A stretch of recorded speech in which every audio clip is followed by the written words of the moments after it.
ਮਾਨ cabinet ਦੇ ਵਿੱਚ ਜਲਦ ਹੋਵੇਗਾ ਵੱਡਾ ਬਦਲਾਅ। ਨਿਊਜ਼ 18 ਦੇ ਕੋਲ ਐਕਸਕਲੂਸਿਵ ਜਾਣਕਾਰੀ। 2 ਤੋਂ 3 ਮੰਤਰੀਆਂ ਦੀ ਹੋ ਸਕਦੀ ਹੈ ਛੁੱਟੀ। ਵਿਭਾਗਾਂ ਦੇ ਵਿੱਚ ਵੀ ਫੇਰ ਬਦਲ ਸੰਭਵ। ਮੂਸੇਵਾਲਾ ਦੇ ਪਿਤਾ ਬਲਕੌਰ ਸਿੰਘ ਨੇ ਬੱਬੂ ਮਾਨ ਦਾ ਲਿਆ ਨਾਮ। ਬੋਲੇ ਦੋਵਾਂ ਦੇ ਵਿਚਾਲੇ ਸਟੇਜ ਦਾ ਸੀ ਰੌਲਾ, ਸਾਡੀ ਕਿਸੇ ਨਾਲ ਨਹੀਂ ਹੈ ਕੋਈ ਨਿੱਜੀ ਰੰਜਿਸ਼।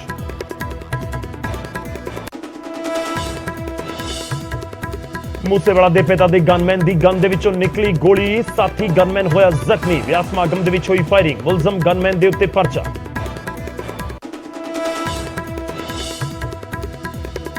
ਮੁਕਤਸਰ ਸਾਹਿਬ ਦੇ ਵਿੱਚ ਇੱਕ ਪੈਲੇਸ 'ਚ ਵਿਆਹ ਸਮਾਗਮ ਦੌਰਾਨ ਹੋਈ ਫਾਇਰਿੰਗ, ਗੋਲੀ ਲੱਗਣ ਦੀ ਵਜ੍ਹਾ ਨਾਲ ਇੱਕ ਸ਼ਖਸ ਗੰਭੀਰ ਜ਼ਖਮੀ। ਡੀਜੇ ਤੇ ਗਾਣਾ ਚਲਾਉਣ ਨੂੰ ਲੈ ਕੇ ਹੋਈ ਸੀ ਮਾਮੂਲੀ ਤਕਰਾਰ।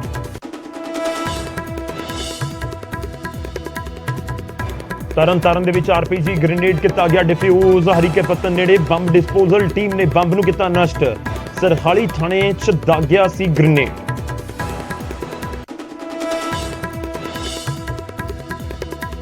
ਵਿਦੇਸ਼ ਦੇ ਵਿੱਚ ਬੈਠੇ ਗੈਂਗਸਟਰ ਨੇ ਲਈ ਬਠਿੰਡਾ ਫਾਇਰਿੰਗ ਦੀ ਜ਼ਿੰਮੇਵਾਰੀ। ਕਿਹਾ ਨਸ਼ਾ ਵੇਚਣ ਵਾਲਿਆਂ ਤੇ ਕਰਵਾਈ ਗੋਲੀਬਾਰੀ। ਸ਼ਨੀਵਾਰ ਨੂੰ ਸੰਤਪੁਰਾ ਰੋਡ ਦੇ ਉੱਤੇ ਵਾਪਰੀ ਸੀ ਵਾਰਦਾਤ। ਮਾਨਸਾ ਸਿਵਲ ਹਸਪਤਾਲ ਦੀ ਵੱਡੀ ਲਾਪਰਵਾਹੀ, ਡਿਲੀਵਰੀ ਦੌਰਾਨ ਜੱਚਾ ਬੱਚਾ ਦੀ ਮੌਤ। ਪਰਿਵਾਰ ਦਾ ਇਲਜ਼ਾਮ, ਵੀਡੀਓ ਕਾਲ ਦੇ ਜ਼ਰੀਏ ਕਰਵਾਈ ਜਾ ਰਹੀ ਸੀ ਡਿਲੀਵਰੀ।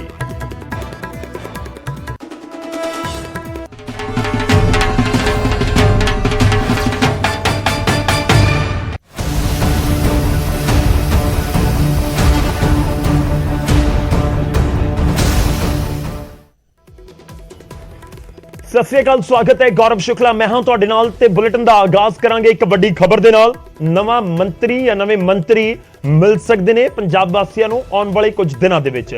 ਜੀ ਹਾਂ, ਨਿਊਜ਼ 18 ਪੰਜਾਬ ਦੇ ਕੋਲੇ ਸੁਪਰ ਐਕਸਕਲੂਸਿਵ ਜਾਣਕਾਰੀ ਹੈ ਜੋ ਸਭ ਤੋਂ ਪਹਿਲਾਂ ਅਸੀਂ ਤੁਹਾਡੇ ਤੱਕ ਪਹੁੰਚਾਈ। ਕੈਬਨਿਟ ਦੇ ਵਿੱਚ ਫੇਰ ਬਦਲ ਦਾ ਕਾਊਂਟਡਾਊਨ ਸ਼ੁਰੂ ਹੋਇਆ ਲੱਗ ਰਿਹਾ ਹੈ। ਮਾਨ ਕੈਬਨਿਟ ਦੇ ਵਿੱਚ ਜਲਦ ਵੱਡਾ ਬਦਲਾਅ ਸੰਭਵ ਹੈ ਤੇ ਕੈਬਨਿਟ ਦੇ ਵਿੱਚੋਂ 2 ਤੋਂ 3 ਮੰਤਰੀਆਂ ਦੀ ਛੁੱਟੀ ਹੋ ਸਕਦੀ ਹੈ। ਜੋ ਮੌਜੂਦਾ ਚਿਹਰੇ ਨੇ ਇਸ ਸਮੇਂ ਕੈਬਨਿਟ ਦੇ ਵਿੱਚ, ਉਹਨਾਂ ਦੇ ਵਿੱਚੋਂ 2 ਤੋਂ 3 ਮੰਤਰੀਆਂ ਦੀ ਛੁੱਟੀ ਹੋ ਸਕਦੀ ਹੈ ਤੇ ਕੁਝ ਨਵੇਂ ਚਿਹਰਿਆਂ ਨੂੰ ਥਾਂ ਮਿਲ ਸਕਦੀ ਹੈ ਤੇ ਕਈ ਮੰਤਰੀਆਂ ਦੇ ਵਿਭਾਗਾਂ ਦੇ ਵਿੱਚ ਵੀ ਫੇਰ ਬਦਲ ਕੀਤਾ ਜਾ ਸਕਦਾ। ਹਾਲਾਂਕਿ ਤਰੀਕ ਹੁਣ ਤੱਕ ਸਾਹਮਣੇ ਨਹੀਂ ਆਈ ਅਫੀਸ਼ੀਅਲ ਤੌਰ ਦੇ ਉੱਤੇ ਖੁੱਲ ਕੇ ਹਜੇ ਕੁਝ ਵੀ ਸਰਕਾਰ ਦਾ ਕੋਈ ਵੀ ਨੁਮਾਇੰਦਾ ਨਹੀਂ ਬੋਲ ਰਿਹਾ, ਪਰ ਨਿਊਜ਼ 18 ਦੇ ਕੋਲ ਜ਼ਰੂਰ ਇਹ ਜਾਣਕਾਰੀ ਹੈ ਕਿ ਜਲਦੀ ਫੇਰ ਬਦਲ ਹੋ ਸਕਦਾ ਹੈ। ਕੁਝ ਮੰਤਰੀਆਂ ਦੀ ਕੁਰਸੀ ਜਾ ਸਕਦੀ ਹੈ। ਆਲਰੇਡੀ ਇੱਕ ਫੇਰ ਬਦਲ ਜਾਂ ਕਹੀਏ ਕਿ ਇੱਕ ਐਕਸਟੈਂਸ਼ਨ ਆਲਰੇਡੀ ਹੋ ਚੁੱਕਿਆ ਹੈ। ਜਦੋਂ ਸਰਕਾਰ ਮਾਰਚ ਦੇ ਮਹੀਨੇ ਦੇ ਵਿੱਚ ਬਣੀ ਸਹੁੰ ਚੁੱਕੀ ਗਈ ਤਾਂ ਉਸ ਤੋਂ ਬਾਅਦ ਇੱਕ ਵਾਰ ਦੁਬਾਰਾ ਇਹ ਰੀਸ਼ਫਲ ਹੋਇਆ ਤੇ ਕੁਝ ਨਵੇਂ ਮੰਤਰੀਆਂ ਨੂੰ ਐਡ ਕੀਤਾ ਗਿਆ। ਤਾਂ ਹੁਣ ਦੁਬਾਰਾ ਕੁਝ ਮੰਤਰੀਆਂ ਦੀ ਛੁੱਟੀ ਹੋ ਸਕਦੀ ਹੈ, ਕੁਝ ਨਵੇਂ ਮੰਤਰੀ ਬਣ ਸਕਦੇ ਨੇ। ਇਹ ਐਕਸਕਲੂਸਿਵ ਜਾਣਕਾਰੀ ਜ਼ਰੂਰ ਹੈ। ਆਉਣ ਵਾਲੇ ਦਿਨਾਂ ਦੇ ਵਿੱਚ ਇੱਕ ਵੱਡਾ ਬਦਲਾਅ ਕਰਨ ਦੀ ਤਿਆਰੀ ਹੈ ਪੰਜਾਬ ਦੀ ਸਿਆਸਤ ਦੇ ਵਿੱਚ ਫਿਰ ਤੋਂ, ਯਾਨੀ ਸੱਤਾ ਦੇ ਵਿੱਚ ਬੈਠੀ ਟੀਮ ਹੈ ਜਿਹੜੀ ਕੈਬਨਿਟ ਹੈ, ਉਸ ਕੈਬਨਿਟ ਦੇ ਵਿੱਚ ਵੱਡੇ ਬਦਲਾਅ ਕਰਨ ਦੀ ਤਿਆਰੀ ਕਰੀਬ ਹੋ ਚੁੱਕੀ ਹੈ।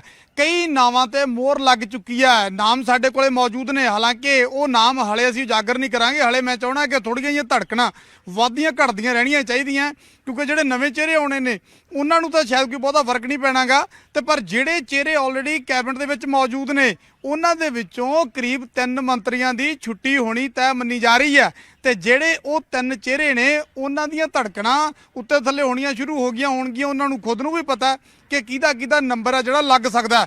ਤਾਂ 3 ਤੋਂ 4 ਨਵੇਂ ਚਿਹਰੇ ਜਿਹੜੇ ਪੰਜਾਬ ਕੈਬਨਿਟ ਦੇ ਵਿੱਚ ਦੇਖਣ ਨੂੰ ਮਿਲ ਸਕਦੇ ਨੇ ਔਰ ਜਿਹੜੇ ਜਾਣ ਵਾਲੇ ਨੇ 3 ਦੇ ਕਰੀਬ ਜਿਹੜੇ ਚਿਹਰੇ ਨੇ ਉਹ ਕੈਬਨਿਟ ਦੇ ਵਿੱਚੋਂ ਬਾਹਰ ਹੋਣ ਵਾਲੇ ਨੇ। ਉਹਨਾਂ ਦੇ ਵਿੱਚੋਂ ਕੁਝ ਚਿਹਰੇ ਬੜੇ ਚਰਚਿਤ ਰਹੇ ਨੇ ਪਿਛਲੇ ਦਿਨਾਂ ਦੇ ਵਿੱਚ। ਉਹਨਾਂ ਚਿਹਰਿਆਂ ਨੂੰ ਲੈ ਕੇ ਕਾਫੀ ਚਰਚਾ ਹੁੰਦੀ ਰਹੀ ਆ। ਹੌਲੀ ਹਿੰਟ ਅਸੀਂ ਜ਼ਰੂਰ ਦਿੰਦੇ ਜਾਵਾਂਗੇ, ਪਰ ਅੱਗੇ ਉਹਨਾਂ ਚਿਹਰਿਆਂ ਨੂੰ ਵੀ ਪਤਾ ਜਿਨ੍ਹਾਂ ਦਾ ਨੰਬਰ ਲੱਗਣਾ ਤੇ ਕੁਝ ਟਾਈਮ ਹਲੇ ਹੋਰ ਦਿਆਂਗੇ ਕਿਉਂਕਿ ਹਲੇ ਵਿਚਾਰ ਹੋਣੇ ਨੇ। ਕਈ ਵਾਰ ਐਨ ਮੌਕੇ ਤੇ ਜਾ ਕੇ ਸਿਆਸਤ ਦੇ ਵਿੱਚ ਕੁਝ ਵੀ ਸੰਭਵ ਹੈ। ਐਨ ਮੌਕੇ ਤੇ ਜਾ ਕੇ ਵੀ ਨਾਮ ਬਦਲਦੇ ਅਸੀਂ ਦੇਖੇ ਆ, ਸੂਚੀਆਂ ਬਦਲਦੀਆਂ ਅਸੀਂ ਦੇਖੀਆਂ ਨੇ ਔਰ ਚਿਹਰੇ ਬਦਲਦੇ ਅਸੀਂ ਦੇਖੇ ਨੇ। 3 ਚਿਹਰਿਆਂ ਦੀ ਛੁੱਟੀ ਹੁੰਦੀ ਜਾਪਦੀ ਆ। ਉਹਨਾਂ ਦੇ ਵਿੱਚੋਂ 2 ਚਿਹਰੇ ਤਾਂ ਚਰਚਿਤ ਨੇ, 2 ਚਿਹਰੇ ਪਿਛਲੇ ਦਿਨਾਂ ਦੇ ਵਿੱਚ ਚਰਚਾ ਦੇ ਵਿੱਚ ਰਹੇ ਨੇ ਔਰ ਜਾਣ ਵਾਲਿਆਂ ਦੇ ਵਿੱਚੋਂ ਇੱਕ ਮਹਿਲਾ ਮੰਤਰੀ ਦਾ ਨੰਬਰ ਵੀ ਲੱਗ ਸਕਦਾ। ਨਵੇਂ ਚਿਹਰੇ ਜਿਹੜੇ ਆਉਣੇ ਨੇ, ਨਵੇਂ ਚਿਹਰਿਆਂ ਦੇ ਵਿੱਚੋਂ ਇੱਕ ਚਿਹਰਾ ਉਹ ਚਿਹਰਾ ਆ ਰਿਹਾ ਜਿਹਨੇ ਪੰਜਾਬ ਦੇ ਇੱਕ ਵੱਡੇ ਸਿਆਸਤਦਾਨ ਨੂੰ ਹਰਾਇਆ। ਹਾਲਾਂਕਿ ਕਈਆਂ ਨੇ ਹਰਾਏ ਆ, ਉਹਨਾਂ ਦੇ ਵਿੱਚੋਂ ਕਰੀਬ 3 ਚਿਹਰੇ ਐਸੇ ਨੇ ਜਿਨ੍ਹਾਂ ਨੇ ਬਹੁਤ ਵੱਡੇ ਸਿਆਸਤਦਾਨ ਹਰਾਏ ਨੇ। ਤਾਂ ਉਹਨਾਂ ਦੇ ਵਿੱਚੋਂ ਇੱਕ ਚਿਹਰਾ ਆਉਣ ਵਾਲਾ ਔਰ ਉਸ ਨੂੰ ਸੀਨੀਅਰ ਆਗੂ ਦੇ ਤੌਰ ਤੇ ਵੀ ਦੇਖਿਆ ਜਾਂਦਾ ਤਜਰਬਾ ਉਹਦੇ ਕੋਲੇ ਹੈਗਾ, ਸਿਆਸੀ ਤਜਰਬਾ ਉਹਦੇ ਕੋਲ ਹੈਗਾ, ਤਾਂ ਇੱਕ ਵੱਡੇ ਸਿਆਸਤਦਾਨ ਨੂੰ ਹਰਾਉਣ ਵਾਲਾ ਚਿਹਰਾ ਆਉਣ ਵਾਲੇ ਦਿਨਾਂ ਦੇ ਵਿੱਚ ਤੁਹਾਨੂੰ ਪੰਜਾਬ ਦੀ ਵਜ਼ਾਰਤ, ਪੰਜਾਬ ਦੀ ਕੈਬਨਿਟ ਦੇ ਵਿੱਚ ਬੈਠਾ ਹੋਇਆ ਨਜ਼ਰ ਆਏਗਾ।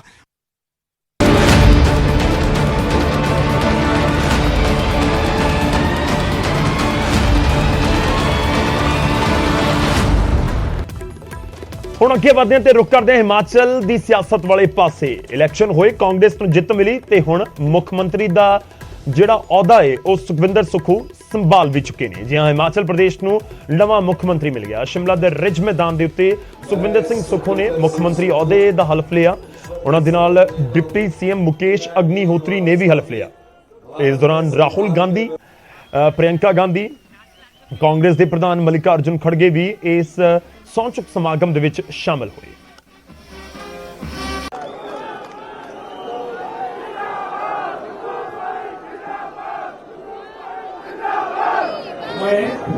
मैं सुखविंदर सिंह सुक्खू ईश्वर की शपथ लेता हूं कि मैं विधि द्वारा स्थापित भारत के संविधान के प्रति सच्ची श्रद्धा और निष्ठा रखूंगा। मैं भारत की प्रभुता और अखंडता को अक्षुण्ण रखूंगा। शपथ ग्रहण समारोह हुआ और शपथ ग्रहण समारोह के बाद अभी तो हम यहाँ अनाडेल जो हमारे मुख्य अतिथि आए उनको छोड़ने आए हैं और अभी हमारे राष्ट्रीय अध्यक्ष है उनसे मुलाकात करेंगे। मुलाकात करने के बाद फिर जब पूरी कैबिनेट का विस्तार होगा, जो पहली कैबिनेट होगी उसमें हम सब प्रकार के जो गारंटी योजना है, कौन सी गारंटी योजना पहले लागू करनी है, दूसरी कब लागू करनी है, उसके बाद सिस्टमेटिक ढंग से हम उन गारंटी योजनाओं को लागू करेंगे। ये मैंडेट 5 साल के लिए है और हमारी सरकार ने 10 गारंटी योजनाएं दी हैं। 10 की 10 गारंटी योजनाओं को कांग्रेस पार्टी अक्षरश लागू करेगी। पहाड़ में अब सुक्खू सरकार, सुक्खू जी जो पहाड़ में अभी जनता सरकार जी, आम आदमी की सरकार जी, आप सब भाई बंधुओं की सरकार, क्योंकि मुख्यमंत्री के तो सारे ही आप लोग हैं, तो इसमें आप सब लोगों का भी मैं धन्यवाद करना चाहता हूँ। पत्रकार बंधु भी आए हैं, काफ़ी देर से कवर अप कर रहे हैं और आप थक भी गए होंगे, हम तो थके ही है पर आप भी थक गए होंगे, तो आपका बहुत बहुत धन्यवाद। सर हमने माता जी से भी बात करी, उन्होंने कहा कि सेवादार था, अब बैठा है, काम करेगा। किस तरह से कहती, माँ भी इमोशनल हो जाती है। शुरू से उन्होंने आपको देखा है, किस तरह से आपने शुरुआत की? देखिए, जब इनका समय था माता जी वगैरह का, तो 5वीं के बाद महिलाओं को पढ़ाते ही नहीं थे। आज़ादी के बाद के ये लोग हैं। पार्टी में एक नई सरकार बनी है, हम सरकार चलाएंगे भी और सरकार दौड़ाएंगे और इस सरकार को कोई भी परिंदा चोंच नहीं मार सकेगा और हम डिलीवर करेंगे जो जनता को उम्मीदें हैं, जो हमने वायदे किए हैं। पहली कैबिनेट में करेंगे, कर्मचारियों को ओपीएस, 1500 रुपए महिलाओं को, 1 लाख नौकरियां, ये प्रियंका गांधी जी जो घोषणाएं हैं उनकी इम्प्लीमेंटेशन होगी। नहीं देखिए हम साथी हैं, पहले वो अध्यक्ष होते थे, देखिए मिनिस्टर होता था, आज हम ये जोड़ी नंबर 1 हिमाचल प्रदेश की। बिल्कुल, जब लोग कहते थे कि देश में कांग्रेस किसी प्रदेश में नहीं आएगी, हमने भाजपा का रथ रोक दिया। पहला ओपीएस बहाल करेंगे। मैं तो ਤੁਹਾਨੂੰ ਪਹਿਲੇ ਵੀ ਇਹ ਗੱਲ ਕਹੀ, ਹੁਣ ਵੀ ਕਹਿ ਰਿਹਾ, ਕਾਂਗਰਸ ਦੀ ਸ਼ੁਰੂਆਤ ਹਿਮਾਚਲ ਤੋਂ ਸ਼ੁਰੂ ਹੋ ਰਹੀ ਹੈ 26 ਵਾਸ ਐਂਡ ਇਹਦੇ ਵਿੱਚ ਭਾਜਪਾ ਨੂੰ ਇਹ ਜੇ ਅਸਲ ਟੱਕਰ ਦੇਗੀ ਤੇ ਕਾਂਗਰਸ ਲੈਡ ਆਪੋਜੀਸ਼ਨ ਪਾਰਟੀਆਂ ਦੇਣੀ ਹੈ। ਸਾਰੀਆਂ ਆਪੋਜੀਸ਼ਨ ਪਾਰਟੀਆਂ ਨੂੰ ਇੱਕ ਗੱਲ ਦੀ ਸਮਝ ਆ ਗਈ ਹੈ ਕਿ ਮੇਨ ਆਪੋਜੀਸ਼ਨ ਭਾਜਪਾ ਦੇ ਵਿੱਚ ਕਾਂਗਰਸ ਦੇ ਨਾਲ ਚੱਲ ਕੇ ਹੀ ਇਹ ਮੁਕਾਬਲਾ ਹੋ ਪਾਏਗਾ ਐਂਡ ਮੈਨੂੰ ਇਹ ਪੂਰਨ ਵਿਸ਼ਵਾਸ ਹੈ ਕਿ ਸਾਰੀਆਂ ਡੈਮੋਕ੍ਰੈਟਿਕ ਫੋਰਸਸ ਤੇ ਸਾਰੀਆਂ ਸੈਕੂਲਰ ਫੋਰਸਸ ਦੇਸ਼ 'ਚ ਇਕੱਠੀਆਂ ਹੋਣਗੀਆਂ ਤੇ ਅਸੀਂ ਇੱਕ ਕਾਂਟੇ ਦੀ ਟੱਕਰ ਦੇਵਾਂਗੇ ਤੇ ਜਿੱਤ ਵੀ ਪ੍ਰਾਪਤ ਕਰਾਂਗੇ।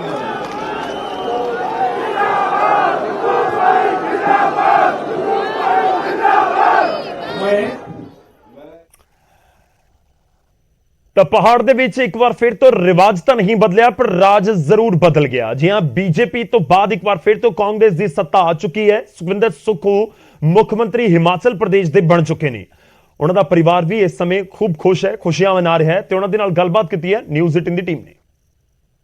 हर कामयाब शख्स के पीछे एक औरत का हाथ होता है। आज ठाकुर सुखविंदर सिंह सुक्खू हिमाचल की सत्ता की सबसे बड़ी कुर्सी पर आकर बैठ गए हैं। इस वक्त हमारे साथ हैं उनकी धर्मपत्नी कमलेश ठाकुर। कमलेश जी से ही जानते हैं कि कैसे उन्होंने सियासत की ABC से यहां तक का सफर तय किया है। स्वागत है आपका बहुत बहुत न्यूज़ 18 पर। थैंक तो सबसे पहले तो मैडम ये बताइए कि आपकी शादी कब हुई? यू। जून 98। जी हाँ जी। तो क्या सुक्खू जी का जो रुचि थी शुरू से ही सियासत में हाँ, थी? उस टाइम ये काउंसलर थे छोटा शिमला से। बिल्कुल। हाँ जी। तो NSUI से अपना सियासी जीवन करने वाला एक शख्स आज हिमाचल का मुख्यमंत्री बन गए। उनके संघर्षों को अगर बयां करना चाहें तो कैसे करोगे आप? बहुत संघर्ष किया जी इन्होंने। जी मतलब कि जहाँ तक मुझे पता है कि मैं किन शब्दों में बयान करूं कि सुबह से लेकर शाम तक ये व्यस्त रहते थे। 4-4 दिन भी मतलब कि लोगों को बीच में जाना और काम करना, हमेशा मतलब कि 12-12 घंटे काम करना राजनीति के क्षेत्र में, तो हमेशा लगे रहते थे मेहनत करने। तो जो लोगों से मिलना जुलना होता है तो नेचुरली घर पे आदमी कम समय दे पाता है। कभी कोई शिकायत? नहीं, कोई शिकायत नहीं जी। आपकी तरफ से? नहीं, कोई शिकायत नहीं जी। सुक्खू जी को खाने पीने में क्या पसंद है? सादा खाना खाते हैं जी, ऐसा कुछ उनकी डिमांड नहीं है ऐसे, कभी ओकेजनली। हाँ जी। हाँ, तो जब आदमी जैसे विधायक बने जी। तो उसके बाद नखरे कुछ बढ़े थे? नहीं जी, ऐसा कुछ नहीं है। आप सिंपलिसिटी है उनके अंदर। तो आपके परिवार में और कौन कौन है? मेरे परिवार में 2 बेटियां, मैं हूँ और मेरी जेठानी जी है और माता जी। हाँ जी। माता जी की कितनी आयु होगी? 85 मतलब कि 85 साल।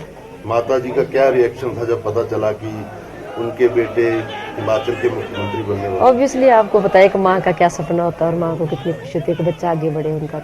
तो ये रेस बड़ी लंबी थी, चुनाव जीतने के बाद भी जद्दोजहद जारी थी, क्योंकि जब सत्ता मिलती है और खासकर कांग्रेस जैसी पार्टी जो संघर्ष के दिनों में चल रही है इस वक्त, जब सत्ता मिलती है तो दावेदार काफी आगे आ जाते हैं। तो कितने प्रेशर में थे सुक्खू जी? कुछ डिस्कस करते थे आपसे?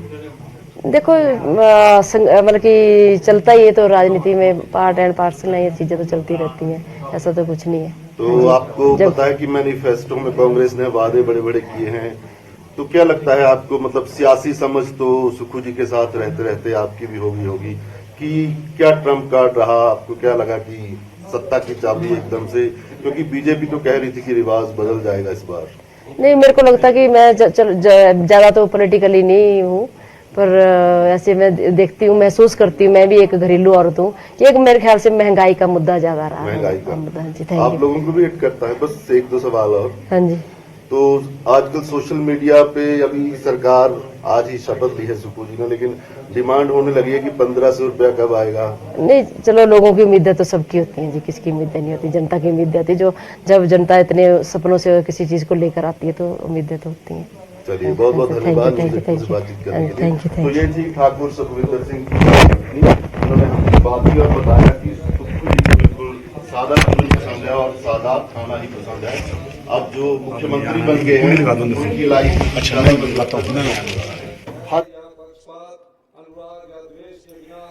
ਤਾਂ ਕਮਲੇਸ਼ ਠਾਕੁਰ ਨੇ ਮੁੱਖ ਮੰਤਰੀ ਦੀ ਪਤਨੀ ਉਹਨਾਂ ਦੇ ਨਾਲ ਗੱਲਬਾਤ ਨਿਊਜ਼ 18 ਨੇ ਕਰਨ ਦੀ ਕੋਸ਼ਿਸ਼ ਕੀਤੀ ਹੈ। ਉਧਰ ਮੁੱਖ ਮੰਤਰੀ ਬਣਨ ਤੋਂ ਬਾਅਦ ਸੁਖਵਿੰਦਰ ਸਿੰਘ ਸੁੱਖੂ ਦੇ ਪਰਿਵਾਰ ਦੇ ਵਿੱਚ ਕੀ ਕੁਝ ਮਾਹੌਲ ਹੈ, ਉਹਨਾਂ ਦੀ ਬੇਟੀਆਂ ਦੇ ਨਾਲ ਗੱਲਬਾਤ ਕੀਤੀ ਸਾਡੇ ਸਹਿਯੋਗੀ ਅਮਨ ਭਾਰਦਵਾਜ ਨੇ।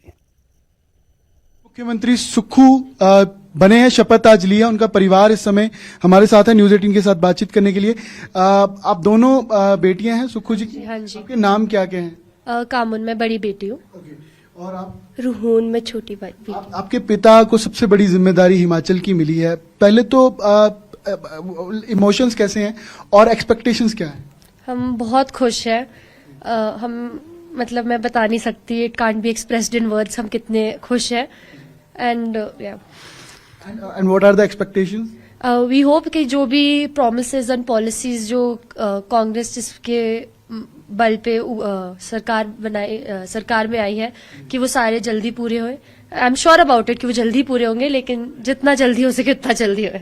आपके किस तरीके के इमोशंस हैं जब पता लगा कि आपके पापा मतलब सीएम बन गए हैं, और एक्सपेक्टेशंस क्या हैं? मुझे तो बहुत ओवरवेल्म फीलिंग थी, मैं बहुत खुश थी, साथ में बहुत मतलब रोई भी थी, बट बहुत अच्छा लगा था। और आपने से पहले फोन किसने किया या फोन किसको आया? फोन हमें टीवी पे देखा, फोन तो अब हमें ऐसे बात नहीं हो पाई थी उनसे, हमें टीवी से ही पता चला और फिर पापा ने हमें फोन किया कोई 3-4 घंटे बाद। क्या कहते हैं फोन करके, क्या कहा? कुछ काम की बात से फोन किया था तो वो हम भी काम के लिए फोन किया? नहीं ये नहीं मतलब उस टाइम वो काफी बिजी थे, आप तो जानते ही होंगे, तो इसलिए कांग्रेचुलेट हमने उसी टाइम पे कर दिया था उन्हें। हाँ जी स्टडी करती हैं हाँ या जी हाँ जी। कि कहाँ, कौन से उसमें? मैं लॉ कर रही हूँ, लॉ फैकल्टी दिल्ली यूनिवर्सिटी से। मैं गुड़गांव में, मैं दिल्ली सुशांत यूनिवर्सिटी से इंटीरियर डिजाइनिंग कर रही हूँ। हाँ जी। ये एज अ डॉटर आपकी एक्सपेक्टेशंस हैं फादर से कि हिमाचल के काम हो या जो वादे किए हैं वो हो, या एज अ सिटीजन ऑल्सो मतलब हिमाचल की आप सोच रहे हैं कि ये काम करने चाहिए? नहीं, आई थिंक इस टाइम पे बहुत इंपॉर्टेंट है हम डिफरेंशिएट करें as a daughter and as a citizen. Obviously as a daughter हमारी अलग एक्सपेक्टेशंस है अपने फादर से, बट एज अ सिटीजन हमारी अलग एक्सपेक्टेशंस है एक सीएम से। अभी जब मिले, अभी उन्होंने क्या कहा, आपके फादर ने क्या कहा? एज अ फादर उन्होंने हमारे को हग किया और हमें मतलब बताया कि मतलब वो भी खुश थे, तो बस normally as a father daughter बात हुई है। अभी जैसे पहले वो घर आते थे या पॉलिटिक्स में है तो क्या बातचीत होती थी? आपका भी इंटरेस्ट है पॉलिटिक्स? पॉलिटिक्स में इंटरेस्ट ऐसे तो है नहीं, मतलब जो देश की बात होता है वो तो सभी करते हैं, बस वैसे ही है हमारा भी, हम भी देश के हित के लिए ऐसी बातें करते हैं। वैसे हमने कभी ऐसे इन्वॉल्वमेंट। फ्रेंड्स का भी फोन आया होगा कि आपके फादर? हाँ जी, एवरीबडी वॉज वेरी हैप्पी, सब हमें कॉन्ग्रेचुलेट ही कर रहे थे और हमें बोल रहे थे कि पार्टी चाहिए। हाँ जी। तो अभी आप और कौन कौन से इश्यूज देखते हैं जिन पे प्रायोरिटी सरकार को या आपके फादर को रखनी चाहिए? आई थिंक किसी भी सिस्टम में education should be one of the system आप सोचते हैं कि हिमाचल का बेटर होना जो है उससे मतलब इम्प्रूवमेंट का हमेशा स्कोप रहता है, अभी भी अच्छा है बट इम्प्रूवमेंट का हमेशा स्कोप। सेकेंडरी इसके बाद health care system, education, health care, safety women की, ये सारी टॉप प्रायोरिटीज ही रहनी चाहिए। आप क्या मानती हैं कौन से इश्यूज हैं जो प्रायोरिटी होनी चाहिए? हेल्थ, एजुकेशन, ये फिर वही वुमेन सेफ्टी, फिर वुमेन एम्पावरमेंट, सारी इम्पोर्टेंट चीज़ है हमारी हिमाचल की स्टेट के लिए और इंडिया के लिए भी। ये ऐसे होनी चाहिए और सारे अच्छे से होने चाहिए और सब करेंगे एक बार में। सजेशन भी दोगे कोई पॉलिटिकल, अगर मान लीजिए कोई डिसीजन या कोई इशू हिमाचल में चल रहा हो तो अपना भी आप सजेशन पहले भी देते रहे हो या आगे भी दोगे? इससे पहले हम इतना पॉलिटिकली इन्वॉल्व रहे नहीं है, अब अभी भी मुझे अगर हमें कुछ लगता है कि बहुत ज्यादा इम्पोर्टेंट है तो as a daughter obviously I will discuss it with my father. वैसे पहले डिस्कस करते हैं वो कोई इशू हो ऐसा, या आपके जहन में हो कि ये इशू था उस पे आपने अपने फादर को सजेस्ट किया हो? नहीं, आज तक ऐसा कभी हुआ नहीं है कि हमने मतलब एज पापा भी हम अभी अभी हम ग्रेजुएट हुए हैं तो अभी हमें उन्हें नहीं लगता कि हम इन्वॉल्वमेंट इतनी हमारी हुई नहीं अभी। क्या नाम बताए थे आपने? कामुन रूहून और कामुन दोनों बातचीत कर रहे थे और अपने पिता के लिए खुश जरूर है, वही उम्मीद भी है कि हिमाचल के लिए हेल्थ और एजुकेशन सिस्टम बेटर होना चाहिए और सुझाव अगर जरूरत पड़ी तो वो भी देंगे। कैमरामैन दीपक के साथ अमन भारद्वाज, न्यूज़ 18 शिमला।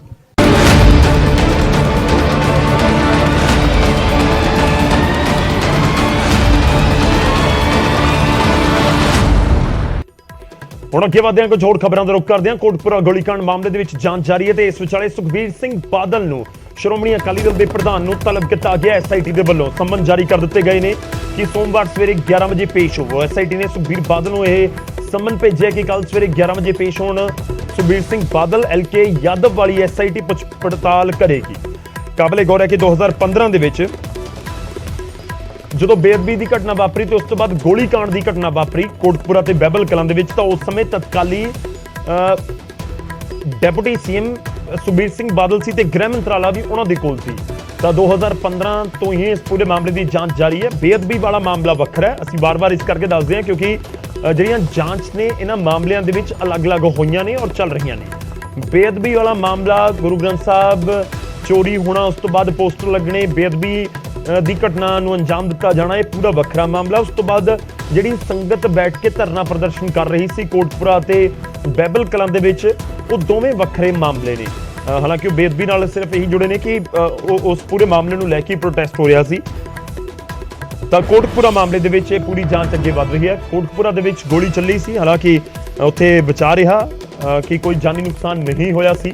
ਬਹਿਬਲ ਕਲਾਂ ਦੇ ਵਿੱਚ 2 ਲੋਕਾਂ ਦੀ ਮੌਤ ਹੋ ਗਈ ਸੀ। ਹੁਣ ਸੁਖਬੀਰ ਸਿੰਘ ਬਾਦਲ ਨੂੰ ਕੋਟਕਪੂਰਾ ਵਾਲੇ ਮਾਮਲੇ ਦੇ ਵਿੱਚ ਤਲਬ ਕੀਤਾ ਗਿਆ।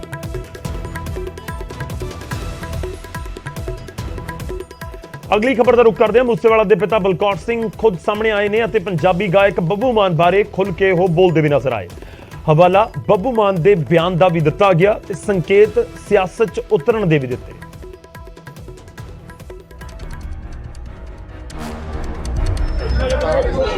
ਮੂਸੇਵਾਲਾ ਕਤਲकांड ਨੂੰ ਲੈ ਕੇ ਪਿਛਲੇ ਦਿਨੀ ਪੰਜਾਬੀ ਗਾਇਕ ਬੱਬੂ ਮਾਨ ਤੋਂ ਪੁੱਛਗਿੱਛ ਹੋਈ। SIT ਵੱਲੋਂ ਮਾਨ ਨੂੰ ਸਵਾਲ ਜਵਾਬ ਕੀਤੇ ਗਏ ਤੇ ਹੁਣ ਜਦੋਂ ਬੋਲਣ ਦੀ ਵਾਰੀ ਮੂਸੇਵਾਲੇ ਦੇ ਪਿਤਾ ਦੀ ਆਈ ਤਾਂ ਉਹਨਾਂ ਬਕਾਇਦਾ ਬੱਬੂ ਮਾਨ ਦਾ ਨਾਮ ਲਿਆ। ਬਲਕੌਰ ਸਿੰਘ ਨੇ ਕਿਹਾ ਕਿ ਮੈਂ ਮੰਨਦਾ ਹਾਂ ਕਿ ਇਹਨਾਂ ਵਿਚਾਲੇ ਸਟੇਜ ਦਾ ਰੌਲਾ ਸੀ, ਕਿਉਂਕਿ ਸਿੱਧੂ ਨੇ ਆਪਣੀ ਪ੍ਰਤਿਭਾ ਦੇ ਨਾਲ ਵੱਡੀਆਂ ਸਟੇਜਾਂ ਤੇ ਕਬਜ਼ਾ ਕੀਤਾ ਸੀ। ਸਾਡੀ ਕਿਸੇ ਨਾਲ ਕੋਈ ਵੀ ਨਿੱਜੀ ਰੰਜਿਸ਼ ਨਹੀਂ ਹੈ। ਸੋਸ਼ਲ ਮੀਡੀਆ ਤੇ ਪਰਸੋਂ ਸੁਣਿਆ ਵੀ ਸ਼ਾਇਦ ਮਾਨ ਸਾਹਿਬ ਕਹਿ ਰਹੇ ਸੀ ਵੀ ਉਹ ਸਾਡਾ ਕੋਈ ਝਗੜਾ ਨਹੀਂ ਸੀ, ਕੋਈ ਆਪਸ ਦੇ ਵਿੱਚ ਸਾਡਾ ਸਟੇਜੀ ਰੌਲਾ ਸੀ। ਮੈਂ ਵੀ ਸਹਿਮਤ ਹਾਂ ਇਸ ਗੱਲ ਦੇ ਨਾਲ। ਹੋਰ ਆਪਾਂ ਕੀ ਵੱਟ ਦਾ ਰੌਲਾ ਸੀ ਆਪਣਾ ਕਿਸੇ ਨਾਲ, ਸਟੇਜ ਦਾ ਹੀ ਸੀ, ਕਿਉਂਕਿ ਸਿੱਧੂ ਨੇ ਆਪਣੀ ਪ੍ਰਤਿਭਾ ਦੇ ਨਾਲ ਵੱਡੀਆਂ ਸਟੇਜਾਂ ਤੇ ਕਬਜ਼ਾ ਕੀਤਾ। ਇੱਕ ਸਮਾਂ ਸੀ ਜਦੋਂ ਸਿੱਧੂ ਕੈਨੇਡਾ ਦੇ ਵਿੱਚ ਪਹਿਲੀ ਵਾਰ ਸਟੇਜ ਤੇ ਚੜ੍ਹਿਆ ਤਾਂ ਉਹਦੇ ਹੱਥੋਂ ਮਹਿਕ ਖੋ ਰਹੇ ਨੇ ਪ੍ਰਬੰਧਕ, ਔਰ ਇੱਕ ਸਮਾਂ ਅੱਜ ਦਾ ਸੀ ਉਹੀ ਪ੍ਰਬੰਧਕ ਕਹਿੰਦੇ ਸੀ ਮੈਕ ਤੁਸੀਂ ਲਓ। ਮੂਸੇਵਾਲੇ ਦੇ ਪਿਤਾ ਨੇ ਸਿਆਸਤ 'ਚ ਉਤਰਨ ਦੇ ਵੀ ਸੰਕੇਤ ਦਿੱਤੇ। ਬਲਕੌਰ ਸਿੰਘ ਨੇ ਕਿਹਾ ਕਿ 70 ਤੋਂ ਕੋਈ ਲੀਡਰ ਨਹੀਂ ਬਣਦਾ, ਜੇ ਕਿਸਮਤ ਦੇ ਵਿੱਚ ਹੋਇਆ ਤਾਂ ਬਣ ਜਾਵਾਂਗੇ। ਇਹ ਕੋਈ 70 ਤੋਂ ਲੀਡਰ ਨਹੀਂ ਕੋਈ ਬਣਦਾ, ਜੇ ਕਿਸਮਤ ਦੇ ਵਿੱਚ ਹੋਇਆ ਤਾਂ ਉਦੋਂ ਵੀ ਬਣ ਜਾਗੇ। ਪਹਿਲਾਂ ਜਿੰਨੇ 100-125 ਫਿਰਦੇ ਉਹ ਪੁੱਤ ਮਰਵਾ ਕੇ ਨਹੀਂ ਆਏ, ਉਹ ਰੂਟੀਨ 'ਚ ਆਏ ਨੇ। ਪੇਸ਼ੇ ਵਜੋਂ ਕੋਈ ਵੀ ਬੰਦਾ ਕਿਸੇ ਕਿਤੇ ਨੂੰ ਚੁਣ ਸਕਦਾ, ਸੋ ਸਭ ਲਈ ਰਾਹ ਖੁੱਲ੍ਹੇ ਨੇ, ਆਪਣੇ ਲਈ ਵੀ ਖੁੱਲ੍ਹੇ ਨੇ। ਪਰ ਜਿਹੜੀ ਗੱਲ ਮੈਂ ਸਮਝਦਾ, ਇਹਨੂੰ ਸਮਝਣ ਦੀ ਕੋਸ਼ਿਸ਼ ਕਰਿਓ। ਆਪਾਂ ਇਕੱਠੇ ਹੋਏ ਹਾਂ ਇਸ ਗੱਲ ਦੇ ਉੱਤੇ, ਤੇ ਆਪਾਂ ਕੋਈ ਨਾ ਕੋਈ ਚੰਗਾ ਕੰਮ ਕਰ ਜੀਏ, 4 ਜਾਨਾਂ ਨੂੰ ਬਚਾ ਜੀਏ, ਸ਼ਾਇਦ ਪ੍ਰਮਾਤਮਾ ਦੇ ਦਰ ਤੇ ਆਪਣੀ ਵੀ ਹਾਜ਼ਰੀ ਲੱਗੇ। ਬਲਕੌਰ ਸਿੰਘ ਨੇ ਕਾਨੂੰਨ ਵਿਵਸਥਾ ਨੂੰ ਲੈ ਕੇ ਵੀ ਸਰਕਾਰ ਤੇ ਸਵਾਲ ਚੁੱਕੇ ਤੇ ਹਵਾਲਾ ਵਪਾਰੀ ਟਿੰਮੀ ਚਾਵਲਾ ਕਤਲकांड ਤੇ RPG ਅਟੈਕ ਦਾ ਦਿੱਤਾ। ਪ੍ਰਸ਼ਾਸਨ ਨੂੰ, ਸਰਕਾਰ ਨੂੰ ਇੱਕ ਇੰਨੀ ਕੁ ਬੇਨਤੀ ਕਰਦਾ ਵੀ ਜਿਵੇਂ ਮੇਰਾ ਹਾਲ ਹੋ ਗਿਆ ਕਿਸੇ ਹੋਰ ਭਰਾ ਦਾ ਨਾ ਹੋਵੇ। ਤੁਸੀਂ ਹੁਣ ਤਾਂ ਕੋਈ ਨਾ ਕੋਈ ਇਹੋ ਜਿਹੀ ਵਿਉਂਤਬੰਦੀ ਕਰ ਲਓ। ਆ ਟਿੰਮੀ ਚਾਵਲਾ ਚਲਾ ਗਿਆ, ਉਹਦਾ ਗਨਮੈਨ ਵੀ ਨਾਲ ਚਲਾ ਗਿਆ, ਹੁਣ ਤਾਂ ਪੁਲਿਸ ਨੂੰ ਵੀ ਪੈਣ ਲੱਗ ਗਏ। ਇੱਕ RPG ਅਟੈਕ ਹੋਰ ਹੋ ਗਿਆ। ਪਿਛਲੇ 6 ਮਹੀਨਿਆਂ ਦੇ ਵਿੱਚ ਵੀਰੋ 60 ਫਰੋਤੀ ਦੀਆਂ ਕਾਲਾਂ ਰਜਿਸਟਰਡ ਹੋ ਗਈਆਂ। ਤੇ ਇਸ ਦੌਰਾਨ ਜਦੋਂ ਮੂਸੇਵਾਲੇ ਦੇ ਮਾਤਾ ਬੋਲ ਰਹੇ ਸਨ ਤਾਂ ਮੂਸੇਵਾਲੇ ਦਾ ਜ਼ਿਕਰ ਕਰਦੇ ਕਰਦੇ ਭਾਵੁਕ ਹੋ ਗਏ। ਕਿਸੇ ਤਰੀਕੇ ਨਾਲ ਸਾਰੇ ਪਿਆਰ, ਉਹ ਸ਼ੁਭ ਦਾ ਪਿਆਰ ਦੇਣ ਦੀ ਕੋਸ਼ਿਸ਼ ਕਰ ਰਹੇ ਹੈ। ਕੋਈ ਕਹਿੰਦਾ ਵੀ ਮੇਰੇ ਮੰਮੀ ਡੈਡੀ ਹੈ ਨਹੀਂ, ਮੇਰੇ ਪਾਣੀ ਬਾਹਰੋਂ ਆ ਕੇ ਕੋਈ ਮੇਰੇ ਤੋਂ ਗੁੱਟੀ ਧੋਂਦਾ ਹੈ। ਮੈਨੂੰ ਐ ਲੱਗਦਾ ਹੈ ਵੀ ਉਹ ਮੇਰੇ ਸ਼ੁਭ ਦਾ ਪਿਆਰ ਮੈਨੂੰ ਦੇ ਰਹੇ ਹੈ ਕਿਸੇ ਨਾ ਕਿਸੇ ਤਰੀਕੇ ਨਾਲ। ਮੈਂ ਕਦੇ ਸੋਚਿਆ ਨਹੀਂ ਸੀ। ਹਾਲਾਂਕਿ ਇਸ ਤੋਂ ਪਹਿਲਾਂ ਮੂਸੇਵਾਲੇ ਦੇ ਪਿਤਾ ਪੁਲਿਸ ਜਾਂਚ ਤੇ ਸੰਤੁਸ਼ਟੀ ਵੀ ਜਤਾ ਚੁੱਕੇ ਨੇ, ਪਰ ਨਾਲ ਹੀ ਕਾਨੂੰਨ ਵਿਵਸਥਾ ਨੂੰ ਲੈ ਕੇ ਸਵਾਲ ਵੀ ਖੜੇ ਕਰ ਰਹੇ ਨੇ ਤੇ ਸਰਕਾਰ ਅੱਗੇ ਮੰਗ ਇਨਸਾਫ ਦੀ ਰੱਖ ਰਹੇ ਨੇ। ਮਾਨਸਾ ਤੋਂ ਬਲਦੇਵ ਸ਼ਰਮਾ, ਨਿਊਜ਼ 18 ਪੰਜਾਬ। ਤਾਂ ਜ਼ਿਕਰ ਬੱਬੂ ਮਾਨ ਦਾ ਵੀ ਹੋ ਰਿਹਾ ਹੈ। ਹੁਣ ਬੱਬੂ ਮਾਨ ਮਨਕੀਰਤ ਔਲਖ ਖੂਬ ਸੁਰਖੀਆਂ ਦੇ ਵਿੱਚ ਨੇ ਤੇ ਇਸ ਵਿਚਾਲੇ ਸਵਾਲ ਹੀ ਹੈ ਕਿ ਲਿੰਕ ਵਾਕਈ ਕੋਈ ਹੈ ਜਾਂ ਨਹੀਂ ਹੈ। ਬੱਬੂ ਮਾਨ ਮਨਕੀਰਤ ਔਲਖ ਦਾ ਜ਼ਿਕਰ ਹੈ, ਪਰ ਕੀ ਇੰਡਸਟਰੀ ਦੇ ਵਿੱਚ ਕੋਈ ਲਿੰਕ ਹੈ ਇਸ ਪੂਰੀ ਘਟਨਾ ਦੇ ਨਾਲ ਜੁੜਿਆ ਹੋਇਆ? ਕਹਿ ਰਹੇ ਪੁਲਿਸ ਤਫਤੀਸ਼ 'ਚ ਕਦੋਂ ਕਿਵੇਂ ਸਾਹਮਣੇ ਆਏਗਾ ਜਾਂ ਨਹੀਂ ਆਏਗਾ, ਹੈ ਵੀ ਜਾਂ ਨਹੀਂ ਵੀ, ਜਾਂਚ ਦਾ ਵਿਸ਼ਾ ਜ਼ਰੂਰ ਹੈ। ਅੱਗੇ ਵਧਦੇ ਹਾਂ। ਬਲਕੌਰ ਸਿੰਘ ਦੇ ਗਨਮੈਨ ਦੇ ਉੱਤੇ ਪਰਚਾ ਦਰਜ ਕੀਤਾ ਗਿਆ ਹੈ। ਜਿਹਾਂ ਸਿੱਧੂ ਮੂਸੇਵਾਲਾ ਦੇ ਪਿਤਾ ਦੀ ਸੁਰੱਖਿਆ ਦੇ ਵਿੱਚ ਤੈਨਾਤ ਗਨਮੈਨ ਦੇ ਉੱਤੇ FIR ਹੋ ਗਈ ਹੈ। ਵਿਆਹ ਸਮਾਗਮ ਦੇ ਵਿੱਚ ਫਾਇਰਿੰਗ ਕਰਨ ਦੇ ਉਸਦੇ ਉੱਤੇ ਇਲਜ਼ਾਮ ਨੇ ਔਰ ਜੋ ਫਾਇਰ ਕੱਢਿਆ ਗਿਆ ਉਹ ਸਾਥੀ ਗਨਮੈਨ ਨੂੰ ਹੀ ਲੱਗ ਗਿਆ, ਯਾਨੀ ਕਿ ਗੋਲੀ ਸਾਥੀ ਗਨਮੈਨ ਨੂੰ ਹੀ ਵੱਜੀ ਹੈ। ਗਨਮੈਨ ਨਵਜੋਤ ਦੇ ਖਿਲਾਫ ਇਹ ਪਰਚਾ ਦਰਜ ਹੋਇਆ। ਜਿਹੜੀ ਅਸੀਂ ਤਸਵੀਰ ਤੁਹਾਨੂੰ ਦਿਖਾ ਰਹੇ ਹਾਂ, ਇੱਕ ਸਰਕਲ ਦੇ ਵਿੱਚ ਅਸੀਂ ਚਿਹਰਾ ਕੀਤਾ ਹੋਇਆ, ਇਹ ਨਵਜੋਤ ਹੈ ਜਿਸ ਨੇ ਗੋਲੀ ਚਲਾਈ ਹੈ ਤੇ ਗੁਰਵਿੰਦਰ ਜਿਸ ਦੇ ਗੋਲੀ ਵੱਜੀ ਹੈ। ਗੁਰਵਿੰਦਰ ਹਸਪਤਾਲ ਦੇ ਵਿੱਚ ਫਿਲਹਾਲ ਦਾਖਲ ਹੈ। ਘਟਨਾ ਦੌਰਾਨ ਬਲਕੌਰ ਸਿੰਘ ਮੌਕੇ ਦੇ ਉੱਤੇ ਮੌਜੂਦ ਨਹੀਂ ਸੀ। ਉਹਨੇ ਸਟੇਟਮੈਂਟ 'ਚ ਲਿਖਿਆ ਕਿ ਇੱਥੇ ਆਪਣੇ ਮੈਰਿਜ ਪੈਲੇਸ ਦੇ ਵਿੱਚ ਅੱਜ ਮੈਰਿਜ ਸੀ। ਮੈਰਿਜ ਦੇ ਦੌਰਾਨ ਹੀ 2 ਵਿਅਕਤੀ ਨੌਜਵਾਨ ਉੱਥੇ ਆਪਣੇ ਆਏ, ਜਿਨ੍ਹਾਂ ਦੇ ਵਿੱਚੋਂ ਇੱਕ ਕੋਲੇ ਨਵਜੋਤ ਸਿੰਘ ਸੀਗਾ, ਇੱਕ ਗੁਰਜਿੰਦਰ ਸਿੰਘ ਸੀਗਾ। ਦੋਨੇ ਹੀ ਪੁਲਿਸ ਮੁਲਾਜ਼ਮ ਦੱਸੇ ਜਾਂਦੇ ਸਨ। ਗੁਰਜਿੰਦਰ ਸਿੰਘ ਨੇ ਦੇ ਆਪਣੇ ਫਾਇਰ ਵੱਜਿਆ, ਨਵਜੋਤ ਸਿੰਘ ਤੋਂ ਵੱਜਿਆ। ਇਹਦੀ ਅਸੀਂ ਅੱਗੇ ਤਫਤੀਸ਼ ਕਰ ਰਹੇ ਹਾਂ। ਤਫਤੀਸ਼ ਦੌਰਾਨ ਅਗਲੇ ਜਿਹੜੇ ਤੱਥ ਸਾਹਮਣੇ ਆਉਣਗੇ ਉਹ ਬਾਅਦ ਵਿੱਚ। ਸਰ ਕਿਹਦੇ ਨਾਮ? ਹੁਣ ਅਗਲੀ ਖਬਰ ਦਾ ਰੁਖ ਕਰਦੇ ਹਾਂ। ਕਹਿੰਦੇ ਨੇ ਸ਼ੌਂਕ ਕਈ ਕਿਸਮ ਦੇ ਹੁੰਦੇ ਨੇ ਤੇ ਅਜਿਹਾ ਕੋਈ ਨਹੀਂ ਜਿਸ ਨੂੰ ਕੋਈ ਸ਼ੌਂਕ ਨਾ ਹੋਵੇ। ਸੰਗਰੂਰ ਦੇ ਰਿੰਕੂ ਨੇ ਵੱਖਰਾ ਹੀ ਸ਼ੌਂਕ ਨਾ ਸਿਰਫ ਪਾਲਿਆ ਬਲਕਿ ਉਸ ਨੂੰ ਬਰਕਰਾਰ ਵੀ ਰੱਖਿਆ ਹੈ। ਰਿਪੋਰਟ ਦੇਖੋ।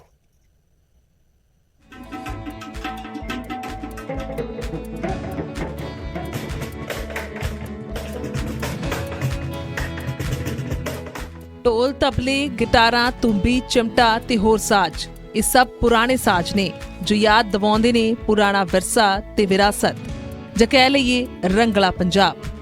ਬੇਸ਼ੱਕ ਅੱਜ ਕਿੰਨੀ ਵੀ ਥਾਂ ਹੋਰ ਨਵੀਂ ਤਕਨੀਕ ਦੇ ਸਾਜ਼ਾਂ ਨੇ ਲੈ ਲਈ ਹੋਵੇ, ਪਰ ਪੁਰਾਣਾ ਤੇ ਪੁਰਾਣਾ ਹੈ, ਕਿਉਂਕਿ ਕਹਿੰਦੇ ਨੇ ਨਾ, ਓਲਡ ਇਜ਼ ਗੋਲਡ।